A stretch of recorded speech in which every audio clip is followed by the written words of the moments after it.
Hi buddies. இன்னைக்கு பார்க்கக்கூடிய உண்மை சம்பவம் தமிழ்நாட்டினுடைய திருப்பத்தூர் மாவட்டத்திலிருந்து ஒரு குறிப்பிட்ட தூரத்தில் அமைந்துள்ள ஒரு அழகிய கிராமத்துல ஒரு பெண்மணி தூக்கு போட்டு மாண்ட பிறகு ஏற்பட்ட அதிபயங்கர அமானுஷ நிகழ்வு தாங்க முழுமையாக பார்க்க போயிடும்.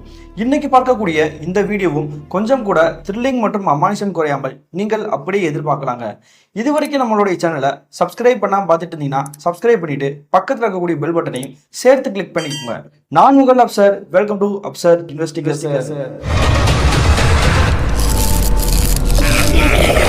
நான் ஏற்கனவே சொன்ன மாதிரி தமிழ்நாட்டினுடைய திருப்பத்தூர் மாவட்டத்திலிருந்து ஒரு குறிப்பிட்ட தொலைவில் அமைந்துள்ள ஒரு அழகிய கிராமத்துல கிட்டத்தட்ட 2013 காலகட்டத்தில் நடந்த திகில் நிகழ்வு தாங்க இன்றைய நிகழ்வு.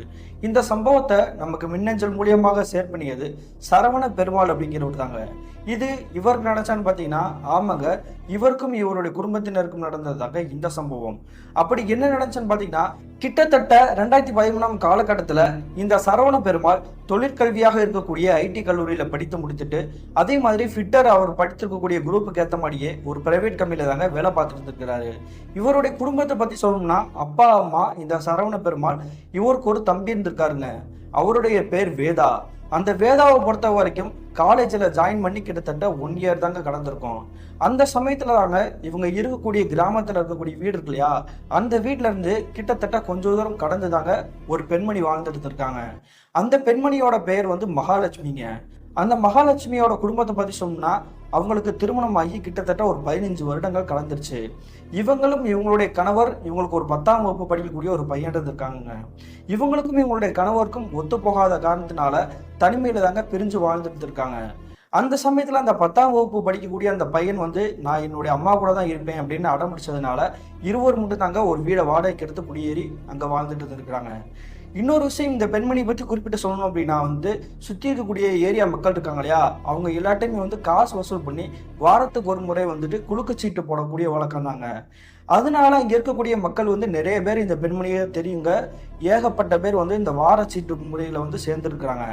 அதே மாதிரி தாங்க இந்த வேதா இருக்கார் இல்லையா, சரவண பெருமாள் மின்னஞ்சு ஷேர் பண்ணிய நபர், அவருடைய குடும்பத்தினர் இவங்க கிட்ட வாரச்சீட்டு போட்டிருக்காங்க. அப்படி இந்த வாரச்சீட்டை வந்து பணம் கொடுக்குறோம் அப்படின்டா வந்து இவங்களுடைய கடைசி பையன் இருக்கார் இல்லையா வேதா, அவரை தாங்க இந்த பெண்மணியோட வீட்டுக்கு அனுப்பிச்சுட்டே இருப்பாங்க. இந்த வேதாவுடைய நடவடிக்கைகள் எல்லாமே வந்து வேற மாதிரி மாற ஆரம்பிச்சிருக்குது. அந்த சமயத்துல இவங்களுடைய குடும்பத்தினர் அனைவருமே வந்து நோட் பண்ணிட்டே இருந்திருக்காங்க. உடனே சரவண பெருமாள் வந்து என்ன பண்ணிக்கிறாருன்னா, என்னடா அது கொஞ்ச நாளா வந்து ஒரு மாதிரியாவே இருக்கிற, எங்க கிட்ட பேசவே மாட்டேற, தனியா ஃபோன் எடுத்துட்டு வந்து மாடிக்கே போயிடுற அப்படின்ற மாதிரி கேட்டு விசாரிச்சுக்கிறாரு. அந்த சமயத்துல இந்த வேதா அப்படின்றவர் வந்து நான் அப்பா அம்மா கிட்டையும் உங்ககிட்டையும் ஒரு விஷயம் சொல்லணும், கீழே வா அப்படின்ற மாதிரி கூப்பிட்டுருக்காருங்க. உடனே வேதா சொல்லக்கூடிய விஷயத்தை கேட்டு சரவண பெருமாள் மற்றும் எங்களுடைய குடும்பத்தினர் அனைவருமே வந்துட்டு வீட்டுக்கு கீழே இருக்கக்கூடிய அவங்களுடைய ரூம்ல வந்து பேச ஆரம்பிக்கிறாங்க.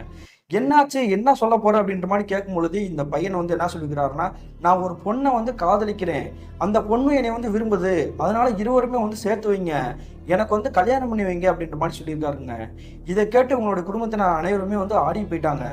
என்னடா சொல்ற, ஏற்கனவே உன்னோட அண்ணனுக்கு வந்து திருமண வயசாயிடுச்சு, அவனுக்கே வந்து பொண்ணு பார்த்து கல்யாணம் பண்ணி வைக்கல, அதுக்குள்ளே நீ வந்து காலேஜ் ஃபர்ஸ்ட் இயர் தானே போயிட்டு இருக்கிற, இன்னும் 2 வருடம் போட்டோம், அதுக்கப்புறம் உனக்கு வந்து திருமணம் பண்ணிக்கலாம், யார் அந்த பொண்ணு அப்படின்ற மாதிரி விசாரிச்சிருக்காங்க.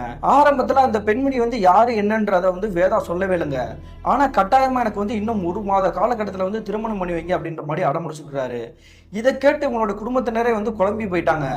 யாருன்னு சொல்லவும் மாட்டேற, திருமணம் பண்ணி வைக்கணும்னு அடம் முடிச்சிட்டு இருக்கிற, ஒழுங்கா சொல்ற இந்த பெண்மணி வந்து உங்களுடைய கல்லூரியில படிக்கக்கூடிய பெண்மணியா அப்படின்ற மாதிரி கேட்டு விசாரிக்கிறாங்க. அப்படி கேட்டு விசாரிக்கும் பொழுது இந்த வேதா சொல்லக்கூடிய விஷயத்தை கேட்டு உங்களுடைய குடும்பத்தினர் அனைவருக்குமே தூக்கி வாரி போட்டிருக்குங்க. அப்படி என்ன சொல்லிக்கிறாருன்னா, இவர் காதலிக்கக்கூடிய அந்த பெண்ணின் பெயர் வந்து மகாலட்சுமி அப்படின்னு இருக்காருங்க. சரி, அந்த மகாலட்சுமினா யார் அப்படின்னு கேட்கும் பொழுது அந்த பெண்மணி வந்து வேற யாரும் கிடையாது, நம்ம வந்து குலுக்கு சீட்டு போட்டு கட்டிட்டு இருக்கோம் இல்லையா வாரச்சீட்டு, அந்த பெண்மணி தான் அப்படின்ற மாதிரி சொல்லிருக்காருங்க. இதை கேட்டது உங்களோட குடும்பத்தினர் அனைவருமே வந்து ஆடி போயிட்டாங்க. என்னடா ஒளிரிட்டு இருக்கா, ஒழுங்கா புரியுற மாதிரி சொல்ற அப்படின்னு சொன்ன பிறகு தாங்க இந்த வேதா நடந்த விஷயத்த போட்டு சொல்லியிருக்காரு. வாரச்சீட்டு போகும் பொழுது இந்த மகாலட்சுமியோட வீட்டுக்கு வந்து காசு கொடுக்கறதுக்காக போவார் இல்லையா, அப்படி போகும் பொழுதுலாம் இந்த பெண்மணிக்கும் அவங்க இந்த வேதாவுக்கும் வந்து பழக்கம் ஏற்பட்டிருக்குங்க. அதே மாதிரி தாங்க இந்த 10ஆம் வகுப்பு படிக்கக்கூடிய அந்த பையன்கிட்டே வந்து ரொம்ப அட்டாச்சா பழகிருக்கிறாரு. அந்த சமயத்துல அந்த பெண்மணி தாங்க இந்த வேதா கிட்ட வந்து முதன்முறையா வந்து காதல சொல்லிக்கிறாங்க. என்னோட கணவர் வந்து நான் பிரிஞ்சு வாழ்ந்துட்டு இருக்கிறேன், நீ வந்து விருப்பம் இருந்தா சொல்லு, நம்ம 2 பேரும் வந்து கல்யாணம் பண்ணிக்கலாம் அப்படின்ற மாதிரி சொல்லியிருக்காங்க. ஆரம்பத்துல இது வந்து பெருசா எடுத்துக்கலங்க. இந்த வேதா அப்படின்றவர் வந்து விளையாட்டா தான் எடுத்துருக்காரு. ஆனா அதன் பிறகு இவருக்குமே வந்து அந்த மகாலட்சுமின்ற பெண்மணி வந்து பிடிச்சு போயிருக்குங்க. அதனால தாங்க நாங்கள் அவங்கள தான் கல்யாணம் பண்ணிக்கிறேன் அப்படின்ற மாதிரி உங்களுடைய குடும்பத்தினர் அனைவருக்கிட்டுமே இந்த விஷயத்த வந்து சொல்கிறாரு. இதை கேட்டதும் சரவண பெருமாளுக்கு கோபமே வந்துருச்சுங்க. அடுத்த நிமிஷமே உங்களுடைய தம்பியோட கண்ணத்தை சேர்த்து பலர் நிறைய ஆரம்பிச்சிட்டாரு. அந்த பெண்மணிக்கு திருமணம் ஆகி 15 வருஷம் ஆயிடுச்சு. அதே சமயத்தில் 10ஆம் வகுப்பு படிக்கக்கூடிய ஒரு பையனும் இருக்கிறான்டா. நீ என்னடா வந்துட்டு புரியாம மாதிரி பேசிட்டு இருக்கிற, இந்த விஷயத்த வெளியே போய் சொல்லிப்பாரு, உனக்கு வந்து நாக்கு கூசலையா அப்படின்ற மாதிரி தாங்க அசியமா திட்டி இருக்கிறாரு. இதை கேட்டுட்டுமே உங்களுடைய தம்பி வந்து என்ன பண்றாருன்னு அடம் பிடிக்கிறாருங்க. அதனால என்ன பிரச்சனை, அவங்களுக்கு வந்து வயசு கூட இருந்தா என்ன, நான் தானே யோசிக்கணும், நீங்க ஏன் கவலைப்படுறீங்க? அதே மாதிரி அவங்களுடைய கணவரோட வந்து சேர்ந்து வாழவே இல்லை, அப்புறம் எதுக்கு நான் வந்து யோசிக்கணும் அப்படின்ற மாதிரி தாங்க அடம் முடிச்சுட்டு பேசிட்டு இருக்கிறாரு. இதுக்கு பிறகு நம்ம தம்பியை வந்து எப்படி மாத்துறது அப்படின்ற மாதிரி தாங்க குழப்பத்தோட நின்று இருக்கிறாரு. அதே மாதிரி உங்களோட குடும்பத்தினர் அனைவருமே வந்து ஒரு யோசனை பண்றாங்க. என்ன அப்படின்னு பாத்தீங்கன்னா வந்து இந்த சரவண பெருமாளும் எங்களுடைய அம்மாவும் வந்து காலையிலே விடிஞ்சதுக்கு பிறகு அந்த மகாலட்சுமின்ற பெண்மணி இருக்காங்க இல்லையா, அவங்களுடைய வீட்டுக்கு போய் பார்த்துட்டு கண்டிச்சுட்டு வருவோம் அப்படின்ற மாதிரி தாங்க நினைச்சிருக்காங்க. அதே மாதிரியே மறுநாள் காலையில விடிஞ்ச பிறகு இந்த சரவண பெருமாளும் இவங்களுடைய அம்மாவும் அந்த மகாலட்சுமின்ற பெண்மணியோட வீட்டுக்கே போயிருக்கிறாங்க. அப்படி வீட்டுக்கு போன பிறகு தன்னுடைய பையன் வந்து உண்மைதான் சொல்றானா இல்ல பொய் சொல்றானா அப்படின்ற மாதிரி தெரிஞ்சுக்கிறதுக்காக இப்பெல்லாம் நடந்தது வந்து உண்மையா அப்படின்ற மாதிரி தாங்க மறைமுகமா கேட்டிருக்காங்க. அப்படி கேட்கும் பொழுது அந்த மகாலட்சுமி சொல்லக்கூடிய விஷயத்தை கேட்டு இவங்க இருவருக்குமே வந்து தூக்கி வாரி போட்டுருக்குது. என்ன சொல்லிக்காங்கன்னு பார்த்தீங்கன்னா, ஏற்கனவே உங்களுடைய பையன் வந்து வேதா சொன்னார் இல்லையா, நானும் மகாலட்சுமியும் காதலிக்கிறோம் அப்படின்ட்டு, அதே விஷயத்தை தாங்க அந்த மகாலட்சுமி சொல்றாங்க. உங்களுடைய பையன் தான் என்கிட்ட வந்து காதலை முதல்ல சொன்னான், அதன் பிறகுதான் நானே வந்து அவனை ஏத்துக்கிட்டேன். எனக்கு திருமணமாகி என்னுடைய கணவர் வந்து தனிமையில தள்ளியா தான் இருக்கிறாரு, என்னோட பையனை வந்து நான் சமாளிச்சுக்கிறேன், இடையில நீங்க எதுக்கு வரீங்க அப்படின்ற மாதிரி தாங்க கொஞ்சம் துமுறா வந்து அடாவடியா பேசியிருக்கிறாங்க. இதை கேட்ட அடுத்த நிமிஷமே சரவண பெருமாளுடைய கோபம் வந்து உச்சத்துல ஏறிடுச்சுங்க. எவ்வளவு தைரியம் தான் நீ இந்த மாதிரி எங்களோட குடும்பத்தினர்கிட்டே வந்துட்டு இந்த மாதிரி பேசிட்டு இருப்ப? என்னுடைய தம்பி வந்து கல்லூரி போயிட்டு இருக்கான், அவனுக்கு வந்து விவரமே தெரியாது, அவனுக்கும் உனக்கு எவ்வளவு வயசு டிஃபரன்ஸ் இருக்குது, இனிமே அவனோட வாழ்க்கையில வந்து நீ தலையிடவே கூடாது, தலையிட்ட அப்படின்னா வந்து உன்னை நான் வந்து என்ன பண்ணுவேன்னு எனக்கே தெரியாது அப்படின்ற மாதிரி கோபத்தோட பேசியிருக்கிறாரு. அதன் பிறகு எங்களுடைய அம்மா பக்கத்துல இருந்துகிட்டு அவரை வந்து ஆறுதல் படுத்திருக்கிறாங்க. கோபப்படாதப்பா, நான் வந்து புரியுற மாதிரி சொல்றேன் அப்படின்ற மாதிரி சொல்லிட்டு அந்த பெண்மணி கிட்ட பேச்சு கொடுக்க ஆரம்பிச்சிருக்காங்க. உதாரணத்துக்கு சொன்னா அவங்க கிட்ட கெஞ்ச ஆரம்பிச்சிருக்காங்க. என்னுடைய பையனுக்கு வந்து விவரமே தெரியாது, அவன் ஏதோ தெரியாதனமா வந்துட்டு உங்களை பார்த்துட்டு வந்து இந்த மாதிரி வந்து சுத்திட்டு இருக்கலாம், அவனை பொறுத்த வரைக்கும் நீங்க தான் உண்மையை உரைத்து சொல்லி அவனை வந்து நீங்க திருத்தணும், அதை விட்டு நீங்களும் அதே தப்ப செஞ்சீங்க அப்படின்னா வந்து என்ன பண்றது, நீங்க அவன் வாழ்க்கையில வந்து வராதிங்கம்மா அப்படின்ற மாதிரி தாங்க கெஞ்சி இருக்கிறாங்க. அதன் பிறகு மகாலட்சுமியே ஒரு கட்டத்துல வந்து இனிமே நான் அவனை வந்து தொந்தரவு பண்ண மாட்டேன் அப்படின்ற மாதிரி தாங்க சத்தியம் பண்ணிக்கிறாங்க. அதன் பிறகு இந்த சரவண பெருமாளும் இவங்களுடைய அம்மாவும் வந்து வண்டியை எடுத்துக்கிட்டு இவங்களுடைய வீட்டுக்கே கிளம்பி வந்திருக்காங்க. இந்த நிகழ்வு நடந்து கிட்டத்தட்ட 1 மாத காலகட்டங்கள் எந்த ஒரு பிரச்சனையும் இல்லாம தான் இருந்துட்டாங்க. ஆனா அதுக்கு பிறகு இந்த வேதா இருக்கார் இல்லையா, இவருடைய வீட்டிலேயே இல்லாம கல்லூரிக்கு போவார் இல்லையா, அதை கூட வாரத்துக்கு ஒரு 3 நாள் லீவ் எடுக்க ஆரம்பிச்சிருக்காருங்க. அந்த லீவ் எடுக்கக்கூடிய டயத்துல புறம் வந்து கிரிக்கெட் விளையாட போறாரு அப்படின்ற மாதிரி தாங்க எங்களோட குடும்பத்தினர் நினைச்சிட்டு இருக்காங்க. என்ன காரணம், ஏற்கனவே வந்துட்டு மகாலட்சுமிட்ட வந்து கண்டிச்சுட்டு வந்துட்டோம், அதனால அந்த தப்பை வந்து மறுபடியும் செய்ய மாட்டாங்க அப்படின்ற மாதிரி தாங்க முழுமையா நம்பி இருந்திருக்காங்க. ஆனா இந்த வேதாவை பொறுத்த வரைக்கும் மறுபடியும் அந்த பெண்மணியை போய் நேரடியாக போய் பார்க்கறது, அவங்களுடைய வீட்டில் போய் பேசுறது அப்படின்ற மாதிரி செயலை வந்து தொடர்ந்து ஈடுபட்டுட்டே இருந்திருக்காரு. ஒரு கட்டத்துல இவங்களுக்கு வந்து விஷயம் தெரிந்த பிறகு வந்து இவங்களுடைய பையனை வந்து மறுபடியும் கண்டிக்க ஆரம்பிச்சிருக்காங்க. அந்த சமயத்துல இந்த பையன் வந்து அடாவடியா பேச ஆரம்பிச்சிருக்காங்க. நான் இந்த பெண்மணியோட தான் வாழ்ந்தா வாழ்வேன், இல்லைன்னா செத்து போயிருவேன் அப்படின்ற மாதிரி தாங்க மிரட்டி பிளாக்மெயில் பண்ணியிருக்கிறாரு. இதை இப்படியே விட்டோம்னா சரியா வராது, நம்ம வேற ஒரு வழி கண்டுபிடிக்கணும் அப்படின்ற மாதிரி முடிவெடுத்து இந்த சரவண பெருமாள் வந்து என்ன பண்ணிக்கிறாரு பார்த்தீங்கன்னா, இவருடைய பைக் எடுத்துக்கிட்டு இந்த மகாலட்சுமியோட கணவர் இருக்காரு இல்லையா, பக்கத்து கிராமத்துலாம் இருந்திருக்கிறாரு, அவருடைய வீட்டுக்கே போய் விஷயத்த சொல்லிக்கிறாங்க. என்ன காரணம் பார்த்தீங்கன்னா, இவங்களுடைய பையன் கிட்ட வந்து சொன்னோம் அப்படின்னா வந்து என்ன இருந்தாலும் அவங்களுடைய அம்மா தானே, தப்பு செஞ்சது தான் அம்மான்னு தெரிஞ்சா வந்து மனம் முடிஞ்சு போயிடுவாரு, அவருடைய வயசு வேற கம்மி, அவர்கிட்ட வந்து நம்ம சொல்லக்கூடாது, அவங்களுடைய கணவர்கிட்ட தான் சொல்லணும் அப்படின்ற மாதிரி முடிவெடுத்துதாங்க அவங்களுடைய கணவருடைய வீட்டுக்கே போய் நடந்த விஷயத்த கூட சொல்லிக்கிறாங்க. சொன்ன பிறகு இவங்களுடைய கணவர் வந்து என்ன பண்ணிக்கிறாருன்னா, நான் பார்த்துக்கிறேன், நீங்க வந்து தைரியமா கவலைப்படாம இருங்க, அவளை வந்து எப்படி கண்டிக்கணுமோ அந்த மாதிரி முறையில் வந்து நான் கண்டிச்சுக்கிறேன் அப்படின்ற மாதிரி தாங்க சொல்லி வழி அனுப்பிச்சு வச்சுக்கிறாரு. இந்த நிகழ்வு நடந்து கிட்டத்தட்ட ஒரு 3-4 நாட்களாக வந்து இந்த மகாலட்சுமியோட வீடு வந்து பூட்டப்பட்டு தாங்க இருந்திருக்கு, வெளியே போட்டு தொங்கிட்டு இருந்திருக்குது. சுற்றி இருக்கக்கூடிய ஏரியா மக்கள் பூரா என்ன பண்ணிக்கிறாங்கன்னா, வாரச்சீட்டு கட்டக்கூடிய நாட்கள் கடந்துமே வந்துட்டு அந்த வீடு பூட்டி தாங்க இருந்திருக்குது.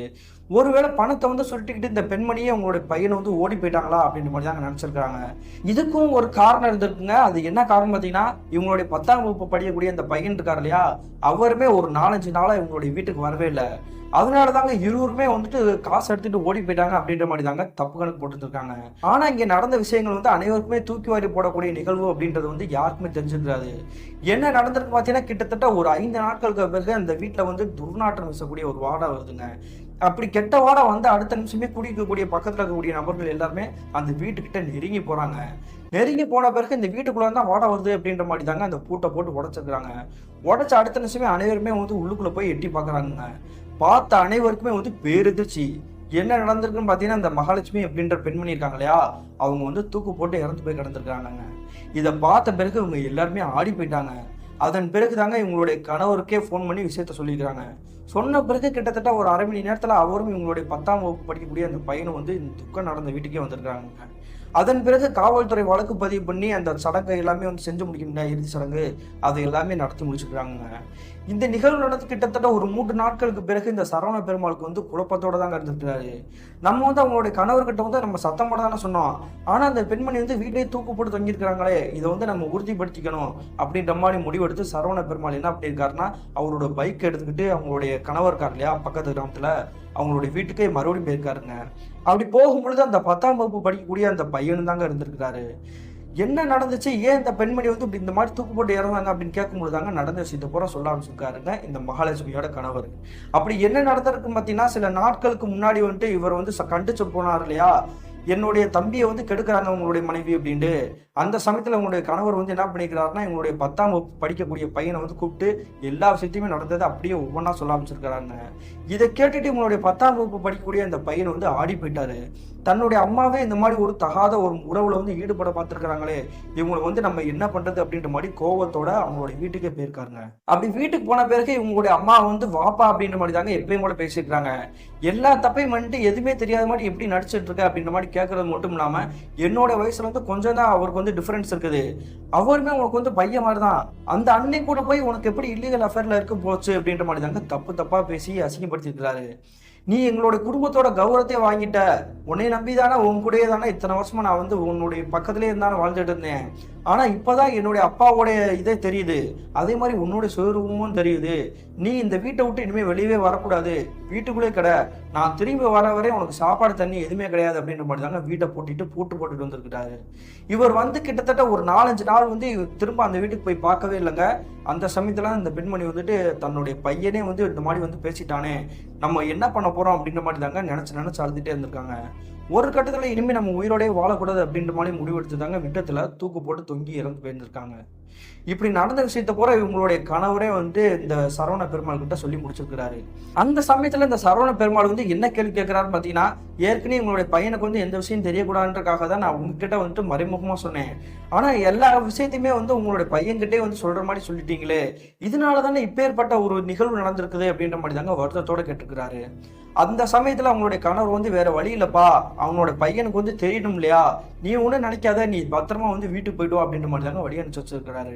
அதன் பிறகு வீட்டுக்கு வந்த பிறகு சரவண பெருமாள் வந்து நடந்த விஷயத்தை கூட உங்களோட குடும்பத்தினர்கிட்ட சொல்றாரு. இந்த விஷயத்தை கேட்ட அடுத்த நிமிஷமே இந்த வேதா அப்படின்றவர் வந்து ஓன்னு அழுக ஆரம்பிச்சிட்டாருங்க. நான் தற்கொலை பண்ண போறேன் அப்படின்ற மாதிரி தாங்க அங்கிட்டு ஓடிட்டு இருந்திருக்கிறாரு. கிட்டத்தட்ட ஒரு வார காலகட்டமா அந்த பெண்மணியை நினைச்சுக்கிட்டே வந்து தேம்பி அழுதுகிட்டே இருந்திருக்கிறாருங்க. இவர் வந்து எப்படி ஆறுதல் சொல்லி நம்ம வந்து சரிப்படுத்துறது அப்படின்ற மாதிரி தெரியாம மொழி பிதிக்கு நின்று இருக்கிறாங்க. அதன் பிறகுதாங்க இவங்களை வந்து என்ன பண்ணிக்கிறாங்கன்னா, இந்த சரவண பெருமாள் இருக்காரு இல்லையா, அவர் கூடயே வந்து ஒரு நாள் வந்து வெளியே டூருக்கு கூட்டிட்டு போவோம் அப்படின்ற மாதிரி தாங்க டூருக்கு கூட்டிட்டு போய் மறுபடியும் ஒரு 3 நாள் பிறகு வந்து வந்திருக்கிறாரு. அப்படி வந்த பிறகு இவங்களுடைய பையன் வந்து எப்பயும் கூட இயல்பாகவே கல்லூரி போகக்கூடிய இந்த படிப்பை படிக்கணும் இல்லையா, அதுக்காகவே போயிட்டு நல்லபடியாக தாங்க போயிட்டு இருக்கிறாரு. இந்த நிகழ்வு நடந்து கிட்டத்தட்ட 1 மாத காலகட்டங்கள் கடந்திருக்கும். இதோட பிரச்சனை முடிச்சான்னு பார்த்தீங்கன்னா, அதன் பிறகுதாங்க இந்த சரவண பெருமாளுக்கும் வேதாவுடைய குடும்பத்திற்கும் அமானுஷ காற்று வீச காத்திருந்துச்சு. என்ன நடந்திருக்குன்னு பார்த்தீங்கன்னா, அன்றைய இரவு தோராயமாக நடுநிசி நேரம் இருந்திருக்கும். அந்த சமயத்துல அவங்க எல்லாருமே வந்து வீட்டுல தூங்கிட்டு இருக்கும் பொழுது இந்த வேதா அப்படின்றவர் வந்து அவங்களுடைய அண்ணன் இருக்கார் இல்லையா, அவருக்கு பக்கத்துல தாங்க பெட்ல போட்டு படுத்து தூங்குறது வந்து வழக்கம். அந்த சமயத்துல உங்களுடைய வீட்டோட வாசல் கதவு வந்து திறக்கிற மாதிரி சத்தம் கேட்குது. சத்தம் கேட்ட உடனே ஹாலில் படுத்துருக்கக்கூடிய இந்த வேதாவுடைய அப்பா அம்மா வந்து டக்குன்னு முடிக்கிறாங்க. முடிச்ச பிறகு என்ன நினைச்சுக்கிறாங்கன்னா, சரி ஏதோ ஒரு சத்தம் கேட்குது போல, பூனை இது உருட்டும் போல அப்படின்ற மாதிரி தாங்க நினைச்சிட்டு மறுபடியும் வந்து கண்ணா சேர்ந்து படுத்துருக்காங்க. அப்படி படுத்த பிறகு யதார்த்தமா வந்துட்டு எங்களுடைய அப்பா வந்து எந்திரிச்சுக்கிறாருங்க, தண்ணி தவிக்குது அப்படின்ற மாதிரி. எந்திரிக்கும் பொழுது அந்த வாசல் கதவை திறந்துருக்கிறத பார்த்து மிரண்டு போயிட்டாரு. உடனே உங்களுடைய மனைவியை எழுப்பி உங்களுடைய பையன் இருக்காருல, மூத்த பையன் சரவண பெருமாள், அவரே எழுப்பி நடந்த விஷயத்த போற சொல்றாங்க. கதவு திறந்துருக்கடா, உன் பக்கத்துல படுத்திருக்கக்கூடிய உன்னோட தம்பி எங்க அப்படின்ற மாதிரி கேட்கறாங்க. உடனே பக்கத்துல இருக்கக்கூடிய பாத்ரூம் எல்லாம் செக் பண்ணி பாக்குறாங்க. இவருடைய தம்பி எங்க போனாருன்றது யாருக்குமே தெரியல. உடனே பதட்டத்தோட எல்லாருமே வந்துட்டு அங்கங்க வந்து ஓடி ஓடி செக் பண்ண ஆரம்பிச்சிட்டாங்க. அந்த சமயத்துல இந்த சரவண பெருமாள் வந்து வீட்டை விட்டு தாண்டி வெளியே வீதிகளில் புறமே வந்து தேட ஆரம்பிச்சாரு. தன்னோட தம்பி எங்க போனான்னு தெரியலையே அப்படின்ற மாதிரி தாங்க பயத்தோட பதட்டத்தோட அங்கிட்டு இங்கிட்டு பார்த்துட்டு இருக்காரு. ஒரு கட்டத்துல அவருக்கு ஒரு விஷயம் பொறிதட்ட ஆரம்பிச்சுக்குது. ஒருவேளை அந்த பெண்மணி வந்து நினைச்சு அழுதுட்டு இருந்தா இல்லையா, அந்த பெண்மணி வீட்டுக்கிட்ட எதுவும் உட்காந்து அழுதுட்டு இருக்கானா அப்படின்ற மாதிரி தாங்க யோசிச்சுட்டு அந்த வீட்டுக்கிட்டே நெருங்கி போயிட்டாரு. போன அவருக்கு பேரெதிர்ச்சி. என்ன நடந்திருக்கு பாத்தீங்கன்னா, ஏற்கனவே அந்த துக்க நிகழ்வு நடந்தப்ப அந்த பெண்மணி வந்து தூக்குல தொங்குறப்ப வந்து வீட்டு பூட்டை உடச்சிட்டு தாங்க வந்து அந்த சடலத்தை பூரா வெளியே எடுத்தாங்க. அதன் பிறகு மறுபடியும் வந்து பூட்டு போட்டு தாங்க வச்சிருந்துருக்காங்க. ஆனா அந்த பூட்டு வந்து உடஞ்சி கீழே கிடக்குதுங்க. கதவு வந்து திறந்திருக்குது. கதவு திறந்திருக்குதே, ஒருவேளை இவன் தான் உள்ள இருக்கிறானா அப்படின்ற மாதிரி நினைச்சுக்கிட்டு இவரோட தம்பியை தேடிட்டு அந்த வீட்டுக்குள்ள வந்து ஒரு அடி எடுத்து காலை வைக்கிறாருங்க. காலை வச்சு அடுத்த நிமிஷம் தாங்க இவரோட வாழ்க்கையிலேயே மறக்கவே முடியாத காட்சி இவருடைய கண்கள் முன்னாடி தெரிஞ்சிருக்குது. என்ன நடந்திருக்கு பார்த்தீங்கன்னா, அந்த வீட்டில் வந்து கும்மிருட்டா இருக்குங்க. ஒரு 0 வாட்ஸ் கூட போடலை. அந்த இருட்டுக்குள்ள யாரோ ஒருவர் வந்து நிக்கிற மாதிரி தெரியுதுங்க. நல்லா உத்து பார்க்கறாருங்க, இவரோட தம்பி தான்.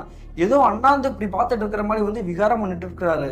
இவர் சத்தம் போட்டுக்கிட்டே என்னடா பார்த்துட்டு இருக்க, எங்க என்னடா தெரியுது அப்படின்ற மாதிரி கேட்டுட்டு இருக்காருங்க. கேட்டுட்டு இருக்கும்போதே அவருடைய தம்பி பார்க்கக்கூடிய திசையை நோக்கி இவருமே பார்க்குறாரு. பார்த்து அடுத்த நிமிஷமே ஒரு ஈரோ கொலையை நடுங்கி போயிருச்சு. என்ன காரணம் பார்த்தீங்கன்னா, ஒரு கருன்னு ஒரு கரிய உருவம் தாங்க அந்த இடத்துல வந்து அந்த இடத்துல வந்து பறந்துக்கிட்டு நிற்கிற மாதிரி தெரியுதுங்க. கருப்பா இருந்ததுனால வந்து ஏற்கனவே கும்பிட்டாருச்சு இல்லையா, உண்மையே தெரியல. பக்கத்தில் இருக்கக்கூடிய சுவிட்சை போடாருங்க, லைட்டு போட்ட அடுத்த நிமிஷமே அந்த கரிய உருவம் வந்து அப்படி காத்துலேயே கரையிற மாதிரி டிசப்பியர் ஆயிருங்க. உடனே இவரோட தம்பி வந்து அப்படியே சிலையாட்டம் தாங்க நின்று இருக்கிறாரு. டேய் என்னடா பண்ணிட்டு இருக்க, வெளியே வாடான்னு வலுக்கட்டாம அவரோட கையை பிடிச்சி இழுத்துட்டு இருக்கிறாரு. இவருடைய தம்பியோட கையை பிடிச்சி இழுத்துட்டு வெளியே வாசல் வரையும் தாங்க வந்துருக்கிறாரு. மறுபடியும் அவருடைய காலை பிடிச்சி அந்த இடத்துல பறக்கிற மாதிரி தெரியுது. பிடிச்சி வீட்டுக்குள்ள யாரோ இழுக்கிற மாதிரி தெரியுதுங்க. வலுக்கட்டாம தன்னுடைய தம்பியை காப்பாற்றி ஆகணுமே அப்படின்ற மாதிரி போராடிட்டு இருக்கிறாரு. ஏற்கனவே உங்களுடைய அப்பா அம்மாவும் தேடிட்டு இருக்காங்க இல்லையா, இவர் இந்த வீட்டுக்கிட்ட இருக்கிறத பார்த்துட்டு சத்தம் போடுறத பார்த்துட்டு பக்கத்தில் நெருங்கி வந்துட்டாங்க. அதே மாதிரி அக்கம் பக்கத்தில் குடியிருக்கக்கூடிய நபர்கள் வந்து ஒரு சிலர் வந்து வெளியே வந்துட்டாங்க. அந்த சமயத்தில் அவருக்கு வந்து அமானுஷமா நடந்துட்டு இருக்கக்கூடிய அந்த விஷயம் வந்து அப்படியே ஸ்டாப் ஆயிருக்குது. அதே மாதிரி உங்களுடைய பையன் வந்து யதார்த்தமா வந்து நடந்திருக்கிறாருங்க. என்னாச்சுடா, ஏன்டா அந்த வீட்டுக்குள்ள போனா என்ன நடந்துச்சு அப்படின்ற மாதிரி கூடியிருக்கக்கூடிய நபர்கள் மட்டும் இல்லாம எங்களுடைய பெற்றோர்கள் கேட்டிருக்காங்க. அதெல்லாம் ஒண்ணும் கிடையாது, அந்த பெண்மணியை நினைச்சிட்டு இவன் பார்த்து இந்த வீட்டுக்கிட்ட வந்து நின்றுட்டான், வேற ஒன்றும் கிடையாது அப்படின்ற மாதிரி சமாளிச்சு உங்களுடைய தம்பியை வந்து உங்களுடைய வீட்டுக்கே கூட்டிட்டு வந்திருக்கிறாருங்க. அதே மாதிரி கூடியிருக்கக்கூடிய நபர்களுக்கு பூரா நடந்த விஷயம் எதுவுமே தெரியாது. இவர் வந்து இல்லீகல் அஃபேர் வந்து லவ் பண்ணாரு அப்படின்ற விஷயம் வந்து யாருக்குமே தெரியாது. அதனால எதுவுமே சொல்லாம கண்ணை மட்டும் காட்டிட்டு உங்களுடைய பையனை வந்து கூட்டிட்டு உங்களுடைய வீட்டுக்கு வந்திருக்கிறாங்க. வீட்டுக்கு வந்த பிறகு வந்து அவரை வந்து பெட்ல படுக்க வச்சுட்டு எதுக்குடா இங்கே போன அப்படின்ற மாதிரி கேட்கிறாருங்க. கேட்ட உடனே உங்களுடைய பையன் வந்து எந்த ஒரு பதிலுமே சொல்லாம தாங்க சைலண்டா இருந்திருக்காரு. அப்படி முறைச்சு பார்த்துருக்கிறாரு. அதன் பிறகு வந்து அவரை படுக்க வச்சுட்டு விடிய வந்து உங்களுடைய அண்ணன் வந்து தூங்காம தாங்க முடிச்சிருந்திருக்கிறாரு. மறுநாள் காலையில் விடிஞ்ச பிறகு உங்களுடைய குடும்பத்தினர்கிட்ட வந்து பேச ஆரம்பிச்சிருக்காரு. நேற்றைய இரவு வந்து நான் ஒரு விஷயத்த வந்து பார்த்தேம்மா, என்னால் மறக்கவே முடியாதுமா, அதை பார்த்த அடுத்த நிமிஷமே என்னுடைய உடம்புலாம் நடுங்கி போச்சு அப்படின்ற மாதிரி தாங்க சொல்லிக்கிறாரு. என்னடா சொல்ற, என்னடா பார்த்த அப்படின்ற மாதிரி உங்களுடைய அப்பா அம்மா கேட்கும்பொழுது இவர் பார்த்த அந்த விஷயத்த பூரா சொல்லிக்கிறாருங்க. ஒரு கரிய உருவத்தை வந்து நான் பார்த்தேம்மா, அந்த கரிய உருவம் வந்து எப்படி இருந்துச்சு என்னன்றது தெரியல, ஆனா அந்த இடத்துல பறந்த மாதிரி தெரிஞ்சு, பக்கத்துல இருக்கக்கூடிய சுவிட்சை போட்டேன்னு லைட் எரிஞ்சு அடுத்த நிமிஷமே அது வந்து இப்படி காத்துல கரைஞ்ச மாதிரி கரைஞ்சிருச்சு. அதுக்கு பிறகுதான் தன்னுடைய தம்பியை வந்து பிடிச்சி இழுத்துட்டு நான் வெளியே வந்தேன். காலை பிடிச்சி இழுக்கிற மாதிரி தெரிஞ்சு வலுக்கட்டாயமா நான் இழுத்துட்டு வெளியே வந்தேன். நீங்க எல்லாரும் வந்த பிறகுதான் அந்த அமானுஷமான விஷயமே வந்துட்டு அப்படியே நிப்பாட்டின மாதிரி தெரிஞ்சிச்சு. என்னுடைய தம்பிக்கு வந்து ஆயிருமா அப்படின்ற மாதிரி பயமா இருக்குதுமா அப்படின்ற மாதிரி தாங்க ஓன் அழுதுங்கிறாரு. தன்னோட தம்பி மேல அலாதி பிரிய வச்சிருப்பார் போலங்க, அதனாலதான் அந்த மாதிரி வந்து நினைச்சு அழுதுட்டு இருக்கிறாரு. அதன் பிறகு வந்து இவங்களுடைய குடும்பத்தினர் வந்து என்ன முடிவு எடுக்கிறாங்கன்னா, இவங்களுடைய பையனை வந்துட்டு நம்ம வந்து பத்திரமா பார்த்துக்கணும், இல்லைன்னா அந்த பெண்மணியோட ஆன்மா வந்து ஏதாவது ஒன்று பண்ணிடும் அப்படின்ற மாதிரி இவங்களுக்கே புரிய வந்துருச்சுங்க. இந்த சம்பவம் நடந்து கிட்டத்தட்ட ஒரு வார காலகட்டங்கள் கடந்திருக்கும். அந்த சமயத்துல இவங்களுடைய பையனை வந்து வீட்டை விட்டு வெளியே போகாம கல்லூரிக்கே அனுப்பாம வீட்டுக்குள்ளே தாங்க வச்சிருந்துருக்காங்க. அந்த சமயத்துல தாங்க இரவு தோராயமாக ஒரு 10 மணி தான் இருந்திருக்கும். அந்த நேரத்துல இந்த வேதா அப்படின்றவர் வந்து என்ன பண்ணிக்கிறாருன்னா, அவர் கையில வச்சிருக்கக்கூடிய அவருடைய மொபைல் எடுத்துக்கிட்டு மாடியில தாங்க உட்காந்து நோண்டிட்டு இருந்திருக்கிறாரு. அந்த சமயத்துல இவருடைய அண்ணன் வந்து என்ன பண்றாருன்னா, தன்னுடைய தம்பி வந்து மாடியிலே இருக்கிறான், நீ போய் பக்கத்துல இருறா, ஏதாவது பண்ணிக்கிறோண்டா அப்படின்ற மாதிரி தாங்க பயத்தோட இவங்க மாடிக்கு ஏறி வந்திருக்கிறாரு. அப்படி ஏறி வந்த பிறகு இவருடைய தம்பி இருக்காரு, அவர் மூளையில தாங்க உட்கார்ந்து இருக்கிறாரு. என்னடா ஆச்சு, ஏன்டா ஒரு மாதிரியாவே இருக்கிற, எல்லாத்தையும் மறந்துட்டு உன்னுடைய வாழ்க்கையை பாடுறா அப்படின்ற மாதிரி தாங்க பேசிட்டு இருக்காரு. அப்படி பேசிட்டே இருக்கும் பொழுது இந்த பையன் இருக்காருலையா வேதா, அவர் என்ன பண்ணிருக்காரு பார்த்தீங்கன்னா, எதிர்ப்புறத்துல ஏதோ ஒரு மூளையை பார்த்துட்டு தாங்க விகாரம் பண்ணிட்டு இருக்காரு. என்னடாச்சு, நான் சொல்லிக்கிட்டே இருக்கேன், எதையோ ஒரு விஷயத்த வந்து நோக்கி பார்த்துட்டு இருக்க அப்படின்ற மாதிரி தாங்க இவரு டக்குன்னு திரும்பிக்கிறாரு. திரும்பின அடுத்த நிமிஷமே அவருக்கு வந்து தூக்கி வாரி போட்டுருச்சு. என்ன காரணத்தைனா ஏற்கனவே ஒரு கரிய உருவத்தை அவருடைய கண்களில் பார்த்தார் இல்லையா, அதே கரிய உருவம் அந்த மாடியோட ஒரு மூலையில நின்றுட்டு இருக்குங்க. அப்படி நின்றுகிட்டே இருக்கும் பொழுது அந்த கரிய உருவ தோற்றம் வந்து இவருக்கு வந்து நல்லாவே தெரியல. பக்கத்துல போய் பார்க்கணும் அப்படின்ற மாதிரி முடிவு எடுத்து அந்த மாடியில நிற்கக்கூடிய இடத்துல இருந்து கொஞ்சம் கொஞ்சமா நடந்து அந்த கரிய உருவத்துக்கிட்ட நெருங்கி போயிட்டாருங்க. போன அடுத்த நிமிஷம் தாங்க திடீர்னு வெடி வெடிக்கக்கூடிய சத்தம் வந்து பட்டால்னு கேட்குது. சத்தம் கேட்ட அடுத்த செகண்டே வந்து டக்குன்னு திரும்பி பார்க்குறாருங்க. இவரோட தம்பி வந்து அந்த மாடியிலே இல்லை. மாடியிலே இல்லையே, இவன் எங்கே போனா அப்படின்ற மாதிரி தாங்க பின் மாடி இடம் இருக்கும் இல்லையா, அதில் வந்து எட்டி பார்த்துருக்கிறாரு. எட்டி பார்த்தா இவருக்கு ஈரக்குழியே நடுங்கி போயிடுச்சு. இவரோட தம்பி வந்து என்ன பண்ணிக்கிறாருன்னு பார்த்தீங்கன்னா, அந்த மொட்டை மாடியில் இந்த கறி உருவத்தை பார்த்தோன்னே இவர் வந்து நடந்து போனார் இல்லையா, அந்த சமயத்தில் இவரோட தம்பி வந்து அந்த மாடியிலேருந்து ஒரு திட்டு மேலே ஏறி அப்படின்னு டக்குன்னு கீழே குதிச்சுக்கிறாருங்க. நல்ல வேலைங்க அந்த இடத்துல வந்து ஹாஸ்பிட்டாஸ் மாடி ஒரு சட்டு மாடி போட்டு வச்சிருந்துருக்காங்க. அதுல தாங்க அவர் குதிச்சிருக்கிறாரு. குதிச்சது மட்டும் இல்லாமல் தலையில எல்லாம் பலமா அடிபட்டு கீழே போய் விழுந்திருக்கிறாரு சுருண்டு.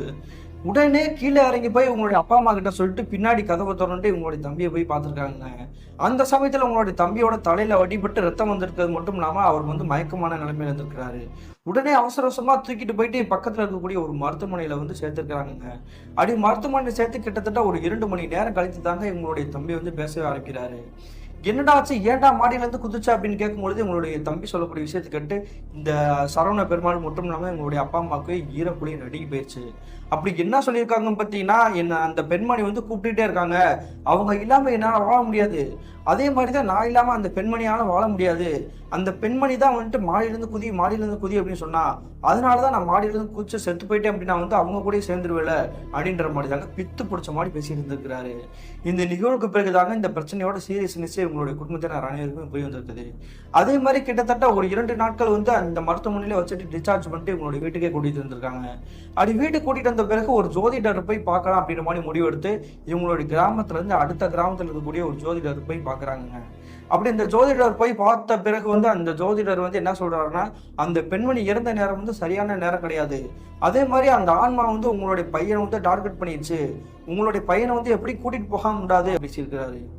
என்ன சாமி, உங்களை தேடி வந்தா நீங்க நல்லது சொல்லிக்கன்னு பார்த்தா நீங்களே இந்த மாதிரி வந்து தூக்கி வாரி போடுறீங்க அப்படின்ற மாதிரி தாங்க கேட்டிருக்காங்க. அந்த சமயத்துல அந்த ஜோதிடர் வந்து என்ன சொல்லிக்கிறான்னு பார்த்தீங்கன்னா, என் கையில வந்து ஒரு கயிறு இருக்குது, அதை வந்து நான் மந்திரிச்சு உங்களுடைய பையனுடைய கையில வந்து கட்ட சொல்றேன், அந்த கயிறை வந்து உங்களுடைய பையனுடைய கையில வந்து கட்டி விடுங்க, அதே மாதிரி கிட்டத்தட்ட 1 மாத காலகட்டத்துக்கு இந்த ஊர்லயே உங்களுடைய பையனை வந்து இருக்கக்கூடாது, நான் சொன்னதுபடி நீங்க வந்து செஞ்சீங்க அப்படின்னா வந்து உங்களுடைய பையனோட உயிரை வந்து காப்பாத்திடலாம் அப்படின்ற மாதிரி தாங்க சொல்றாரு. அப்படி சொன்ன பிறகு இவங்களுடைய குடும்பத்தினர் வந்து என்ன பண்றாங்கன்னா, அந்த கைத்தை வாங்கிக்கிட்டு இவங்களுடைய வீட்டுக்கே வந்திருக்காங்க. அப்படி வீட்டுக்கு வந்த பிறகு இவங்களுடைய பையனுடைய கையிலே கட்டி விடுறாங்க, அதாவது இந்த வேதாவுடைய கையிலே கட்டி விடுறாங்க. அப்படி கட்டி விட்டதுக்கு பிறகு வந்து என்ன பண்றாங்கன்னா, இந்த வேதாவுடைய அப்பா இருக்கார் இல்லையா, அவருடைய கூட பிறந்த தம்பி, அதாவது வேதாவுடைய சித்தப்பா வந்து சென்னையில இருந்துருக்கிறாருங்க. அப்படி சென்னைக்கு அனுப்பிச்சு விட்டுட்டு கிட்டத்தட்ட 1 மாத காலகட்டத்துக்கு பிறகு வந்து நம்ம கூப்பிட்டுக்கலாம் அப்படின்ற மாதிரி தான் முடிவெடுத்து இந்த சரவண பெருமாள் இந்த வேதா வந்து இருவருமே வந்து சென்னை கிளம்பி போறாங்க. அதே மாதிரி சென்னை கிளம்பி கிட்டத்தட்ட ஒரு 3 வார காலகட்டங்கள் கடந்திருக்கும். அந்த சமயத்துல இந்த வேதா படிக்கக்கூடிய கல்லூரியிலேருந்து ஃபோன் வந்து தொடர்ந்து வந்துட்டே இருந்திருக்குங்க. எத்தனை நாள் வந்து லீவ் போட்டுட்டு இருக்காங்க, இது வேற எக்ஸாம் டைம் வேற வரப்போகுது, உங்களோட பையன் வந்து அடிக்கடி லீவ் போட்டோம் அப்படின்னா வந்து காலேஜை விட்டு நாங்கள் நீக்கிடுவோம் அப்படின்ற மாதிரி தாங்க ஃபோன் காலில் வந்து சொல்றாங்க. ஒரு கட்டத்தில் நம்ம வந்து இது என்ன பண்ணுறது, தன்னுடைய பையனுடைய படிப்பும் போயிருமே அப்படின்ற மாதிரி தான் முடிவு எடுத்துட்டு இருந்திருக்காங்க. அதே மாதிரி அந்த ஜோதிடர் வந்து சொன்னார், 1 மாதத்துக்கு முன்னாடி அவன் வந்துட்டான் அப்படின்னா வந்துட்டு அவனோட உயிருக்கே ஆபத்துண்டு, இதையும் மீறி வந்து நம்ம என்ன பண்ணுறது அப்படின்ற மாதிரி தாங்க நினச்சிட்டு வருத்தத்தோடு இருந்திருக்காங்க. அதன் பிறகு வந்து அவருடைய கையில் தான் கயிறு கட்டியிருக்காருல்ல, அந்த கயிறு கட்டினதுனால வேதாவுக்கு எந்த பிரச்சனையும் வந்துடாது, நம்ம எதா இருந்தாலும் பார்த்துக்கலாம் அப்படின்ற மாதிரி தாங்க தைரியத்தோட இந்த சரவண பெருமாள் இவங்களுடைய வேதாவையும் வந்து இவங்களுடைய ஊருக்கே திரும்பி வர சொல்லியிருக்காங்க. அப்படி ஊருக்கு திரும்பி வந்து கிட்டத்தட்ட ஒரு 2 நாட்களாக வந்து அந்த கையில கயிறு கட்டி தாங்க இருந்திருக்குது, கல்லூரிக்கு போயிட்டு தான் இருந்திருக்காங்க. கிட்டத்தட்ட ஒரு ஊருக்கு வந்து 3வது நாள் இருந்திருக்குங்க, நடுநிசி நேரம் தோராயமாக ஒரு 2 மணி இருந்திருக்கும். அந்த சமயத்துல உங்களுடைய குடும்பத்தினர் அனைவருமே தூங்கிட்டு இருக்கும் பொழுது யாரோ ஒரு பெண்மணி வந்து ஆங்காரமா அழக்கூடிய சத்தம் வந்து பயங்கரமா கேக்குதுங்க. இந்த சத்தத்தை கேட்ட உடனே வந்து உங்களோட குடும்பத்தினர் அனைவருமே எந்திரிச்சுக்கிறாங்க. எந்திரிச்ச பிறகு வந்து என்ன பண்றாங்கன்னா, இவங்களுடைய பையன் வந்து படுத்து தூங்கிட்டு இருக்காரு இல்லையா வேதா, அவருக்கு எதுவும் பிரச்சனை வந்துடக்கூடாது அப்படின்ற மாதிரி தாங்க எல்லாருமே அந்த ரூமுக்கு வந்து நெருங்கி போயிருக்காங்க. அந்த சமயத்துல அவரோட பக்கத்திலே தாங்க சரவண பெருமாளும் படுத்துருக்கிறாரு. உடனே அவர் எழுப்பி இந்த பெண்மணி அழகக்கூடிய சத்தம் வந்து உனக்கு கேட்குதா அப்படின்ற மாதிரி கேட்குறாங்க. கேட்ட உடனே அவருக்குமே அதே சத்தம் வந்து பயங்கரமா கேட்டுக்குது. உடனே அவர் வந்து என்ன நினைக்கிறாருன்னா, இவரோட தம்பி பக்கத்தில் படுத்துட்டார் இல்லையா, அவருக்கு எந்த பிரச்சனையும் வந்துடக்கூடாது அப்படின்ற மாதிரி தாங்க 3 பேரும் வந்து கவனிச்சுட்டு இருக்காங்க. அந்த சமயத்துல மாடியில வந்து யாரோ திட்டுன்னு பயங்கரமா ஓடக்கூடிய சத்தம் வந்து பயங்கரமா மறுபடியும் கேட்குது. கேட்ட உடனே உங்களோட குடும்பத்தினர் அனைவருமே வந்து மிரண்டு போயிட்டாங்க. மேலாதான்டா அந்த ஆன்மா வந்து மாடியில ஓடிட்டு இருக்குது, ஏதோ ஒரு பெரிய விஷயத்த வந்து பண்ண போகுதுடா, உன்னுடைய தம்பி வந்து நீ பாத்துக்கோ, நாங்க 2 பேரும் போய் பாத்துட்டோம் அப்படின்ற மாதிரி தாங்க சொல்லிக்கிறாங்க.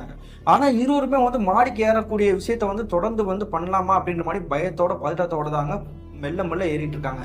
அந்த நேரத்துல இந்த சரவண பெருமாள் என்ன பண்ணிருக்காருன்னா, தன்னோட தம்பி கையில தான் கயிறு கட்டியிருக்காருல்ல, அதனால அவருக்கு எந்த பிரச்சனையும் கிடையாது. நம்ம மாடிக்கு போய் நம்மளும் போய் பாத்துருவோம், இல்லைன்னா தன்னுடைய அப்பா அம்மாவுக்கு எதுவும் பிரச்சனை வந்துடும் அப்படின்ற மாதிரி தாங்க பயத்தோட இவருமே அந்த மாடிக்கு ஏறி போயிருக்கிறாரு. அப்படி 3 பேருமே மாடிக்கு ஏறி போய் பார்க்கும்பொழுது அந்த இடத்துல யாருமே இல்ல. என்னது யாருமே இல்லை அப்படின்ற மாதிரி தாங்க டக்குன்னு இவங்களுடைய அப்பா அம்மா வந்து திரும்பி பார்த்துருக்காங்க. திருப்பி பார்த்தோம்னா இந்த சரவணன் பெருமாளை பார்த்துட்டு மிரண்டு போயிட்டாங்க. என்னடாச்சு, கீழே தம்பியை தனியாக விட்டுட்டு நீ ஏன்டா வந்த அப்படின்ற மாதிரி கேட்குறாங்க. அதெல்லாம் ஒன்றும் பிரச்சனை இல்லை, அவன் கையில் தான் கயிறு இருக்குல்ல, நம்ம ஏன் பயப்படணும் அப்படின்னு மாதிரி தாங்க நினச்சிருக்கிறாங்க. இந்த சத்தம் கேட்டதுக்கான அறிகுறி எதுவுமே இல்லடா, வாடா நம்ம கீழே போய் தன்னுடைய பையனை வந்து பார்க்கணும் அப்படின்ற மாதிரி தாங்க மிரண்டு போய் பையத்தோட பதட்டத்தோட கீழே இறங்கி ஓடி வந்திருக்கிறாங்க. அப்படி ஓடி வந்து ரூம்ல பார்க்கும்போது தாங்க இவங்களுடைய அனைவருடைய வாழ்க்கையிலேயே மறக்கவே முடியாத காட்சி கண்கள் முன்னாடி தெரிஞ்சுக்குது. என்ன நடந்திருக்குன்னு பார்த்தீங்கன்னா, இவங்களுடைய பையன் இருக்காரு இல்லையா, அவருடைய ரூம்ல வந்து இந்த பெண்மணி வந்து எப்படி தூக்கு போட்டு இருந்தாங்க, அதே மாதிரி தாங்க இந்த ஃபேனுக்கு பக்கத்துலேயே ஒரு கொக்கி மாடம் இருக்குது. அந்த கொக்கியில இவங்களுடைய அம்மாவோட சேலையே வந்து கட்டி தூக்கு மாடி தொங்குற மாதிரி வந்து ட்ரை பண்ணிட்டு இருக்கிறாரு. ஐயோ, தன்னோட பையன் வந்து இப்படி தற்கொலை பண்ணிக்க போறானே அப்படின்ற மாதிரி பயத்தோட பக்கத்துல அந்த ரூம் கிட்ட நெருங்கி போயிட்டாங்க. போன உடனே இவங்களுக்கு பேருதச்சு என்ன நடந்திருக்கு பார்த்தீங்கன்னா, அந்த பையன் வந்து ஆல்ரெடி தூக்கு மாட்டுறதுக்காக ட்ரை பண்றான் இல்லையா, அது பக்கத்திலே கரிய உருவங்க ஆல்ரெடி அந்த இடத்துல பார்த்துட்டு இருக்க மாதிரி நின்றுட்டு இருக்குது. அந்த கரிய உருவம் வந்து பயங்கரமா முறைச்சு பார்த்துட்டு இருக்குதுங்க இவங்களுடைய பையனை வந்துட்டு. அந்த ஆன்மா இங்கேயும் வந்துருச்சு போல, அதனாலதான் தன்னுடைய பையனை வந்து போட்டதுக்காக பார்த்துட்டு இருக்குது. அவனோட கையில தான் கயிறு கட்டிருக்கே, அப்புறம் எப்படி வந்து இந்த மாதிரி செயலை வந்து ஈடுபடுறான் அப்படின்ற மாதிரி தாங்க பார்த்துருக்காங்க. அந்த சமயத்துல தாங்க இவங்களுடைய குடும்பத்தினர் யாருமே ஒரு விஷயத்த வந்து நோட் பண்ணிக்கிறாங்க. என்ன நடந்திருக்கு பார்த்தீங்கன்னா, இவங்களுடைய பையன் வேதா இருக்கார் இல்லையா, அவருடைய கையில வந்து கயிறே இல்லைங்க. இவனோட கையில வந்து கயிறு கட்டி விட்டோமே, அந்த கயிறு வந்து எப்படி காணாம போயிடுச்சு, அதனாலதான் இந்த மாதிரி விஷயம் நடந்திருக்கு அப்படின்ற மாதிரி தாங்க அத்தனை பேர் வந்து மிரண்டு போயிட்டாங்க. அந்த சமயத்துல இந்த சரவண பெருமாளுடைய அப்பா வந்து என்ன பண்ணிக்கிறாருன்னா, பக்கத்துல இருக்கக்கூடிய பூஜை ரூம்ல இருந்து விபூதி, அதாவது உங்களுடைய குலதெய்வ கோயிலான சுடலை மாட சாமி தாங்க, அவருடைய விபூதி எடுத்து பக்கத்துல இருக்கக்கூடிய இந்த கரிய உருவம் இருக்கு இல்லையா, அது மேலேயே வீசுறாங்க. வீசின அடுத்த நிமிஷமே சல்லுன்னு சத்தம் போட்டுக்கிட்டு அப்படியே வெளியே போயிருக்குதுங்க. அதே மாதிரி உங்களோட பையன் வந்து தூக்கு மாட்டுறதுக்காக ட்ரை பண்ணார் இல்லையா, டக்கு அதுல இருந்து அப்படியே மெத்தையில வந்து விழுந்திருக்கிறாருங்க. அதுக்கு பிறகுதாங்க அவர் பக்கத்திலே அனைவருமே நெருங்கி போயிட்டு விடிய விடிய வந்துட்டு அவர் பாதுகாத்துக்கிட்டே உட்காந்துருக்காங்க. மறுநாள் காலையில் விடிஞ்ச பிறகு இந்த ஏற்கனவே ஜோதிடர் போய் பார்த்தாங்க இல்லையா, அந்த ஜோதிடர்கிட்டே போய் பார்த்துருக்காங்க. அந்த ஜோதிடர் வந்து நடந்த விஷயத்த பூரா கேட்டுட்டு, அந்த கயிறு வந்து நான் வந்து அவுக்க கூடாதுன்னு சொன்னேன் இல்லையா, ஏன் அவுத்தீங்க அப்படின்ற மாதிரி கேட்டிருக்காங்க. அந்த சமயத்துல இந்த வேதா வந்து என்ன சொல்லிக்கிறாருன்னு பார்த்தீங்கன்னா, இவங்களுடைய கல்லூரிக்கு வந்து போனார் இல்லையா, நடந்த அனைத்து விஷயத்தையுமே வந்து சொல்லிக்கிறாருங்க, வேற மாதிரி ஒரு மறைமுகமா சொல்லிக்கிறாரு. அந்த நேரத்துல கூட படிக்கக்கூடிய சக தோழர்கள் வந்து என்ன பண்ணிக்கிறாங்கன்னா, பேய் இருக்கு பேய் இல்லை அப்படின்றதெல்லாம் பொய்யிடா, நீ வந்து அதெல்லாம் நம்பாத, உன் கையில இருக்க கயிறை வந்து அவுத்துடு அப்படின்ற மாதிரி தாங்க விளையாட்டுக்கு சொல்லியிருக்காங்க. உடனே அதை வந்து உண்மை நினைச்சுக்கிட்டு இவரோட கையில கட்டியிருக்கக்கூடிய அந்த கயிறை வந்து அவுத்து தூர வீசி இருக்கிறாருங்க. அதனாலதாங்க அன்றைய இரவு இவ்வளவு பெரிய விஷயமே அசம்பாவிதமே நடந்திருக்குது அப்படின்ற மாதிரி அந்த ஜோதிடர்னு சொல்லி முடிச்சிருக்கிறாரு. அதன் பிறகு அந்த ஜோதிடர் வந்து என்ன சொல்றாருன்னு பார்த்தீங்கன்னா, இனிமே இந்த பிரச்சனையில வந்து என்னால தலையிட முடியாது, உங்களுடைய குலதெய்வ கோயில் எங்கே இருக்குதோ அங்கேயே போய் நீங்க வந்து முறையிட்டீங்க அப்படின்னா வந்து அவங்களே உன்னை வந்து காப்பாற்றுவாங்க, அதனால நீங்க அங்கே போறதா சரி அப்படின்ற மாதிரி தாங்க சொல்லி முடிக்கிறாரு. அதே மாதிரி உங்களோட குடும்பத்தினர் அனைவருமே வந்துட்டு இவங்களோட வீட்டுக்கு வந்துடுறாங்க. வீட்டுக்கு வந்த பிறகு ஒரு காரை அரேஞ்ச் பண்றாங்க. இவங்களுடைய குலதெய்வ கோயில் வந்து எங்க இருக்குன்னு பாத்தீங்கன்னா, தென்காசியில தாங்க இருக்குது. சுடலை மாடசாமி தாங்க இவங்களுடைய குலதெய்வ கோயிலு. அதே மாதிரி அந்த காரை வந்து அரேஞ்ச் பண்ணிட்டு அந்த கார்லயே உங்களோட குடும்பத்தினர் அனைவருமே வந்து அந்த கோயிலுக்கே நேரடியாக கிளம்பி போயிடறாங்க. அப்படி நேரடியாக போன பிறகு அங்கே இருக்கக்கூடிய சுடலை மாடன் கிட்டே நெருங்கி போயிட்டாங்க. அங்கே இருக்கக்கூடிய கோயிலுடைய பூசாரியோட உடம்புல வந்து அருள் வந்தது. அருள் வந்து அடுத்த நிமிஷமே அந்த கோயிலுடைய பூசாரி வந்து யார் நீ என்ன அப்படின்ற மாதிரி தாங்க கண்கள் சவக்க சவக்க பல்ல கடிச்சுக்கிட்டு பேச ஆரம்பிக்கிறாரு. பேசின உடனே இந்த பையன் இருக்காருலே வேதா, அவருடைய உடம்புலே வந்து அந்த ஆன்மா இறங்கிருச்சு. நான் தான் வந்திருக்கேன், என்னை வந்து விரட்டிடாதீங்க, இவன் கூட என்னால் வாழணும்னு ஆசைப்படுறேன், அப்படி இல்லைன்னா இவனோட உயிரை நான் எடுத்துட்டு போவேன் அப்படின்ற மாதிரி தாங்க ஆங்காரமா கத்திருக்குது. எவ்வளவு தைரியம் தான் எதிராகவே நின்றுக்கிட்டு நீ இந்த மாதிரி பேசிட்டு இருப்ப, இனிமே இந்த பூமியில வந்து நீ வாழக்கு வந்து தகுதியே கிடையாது அப்படின்ற மாதிரி தாங்க அந்த ஆன்மாவை வந்து அடைக்க காட்டணும் இல்லையா.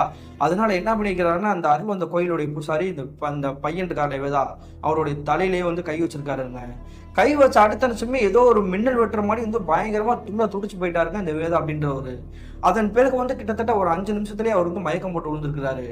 மயக்கம் போட்டு விழுந்த பிறகு வந்து இந்த சுடலை மாடன் இறங்கி அந்த அருள் வந்த பூசாரி வந்து என்ன சொல்றாருன்னா, அந்த ஆன்மாவே வந்து முழுமையாக வந்து ஒழிச்சு கட்டிட்டேன், இனிமே உங்களுக்கும் உங்களோட குடும்பத்தினருக்கு எந்த பிரச்சனையும் வராது, நீங்க தைரியமா போயிட்டு வாங்க அப்படின்ற மாதிரி தாங்க சொல்லிக்கிறாங்க. அதன் பிறகு தாங்க இவங்களோட குடும்பத்தினர் அனைவருக்குமே வந்து ஒரு மன நிம்மதியோட இவங்களுடைய வீட்டுக்கே வந்திருக்கிறாங்க.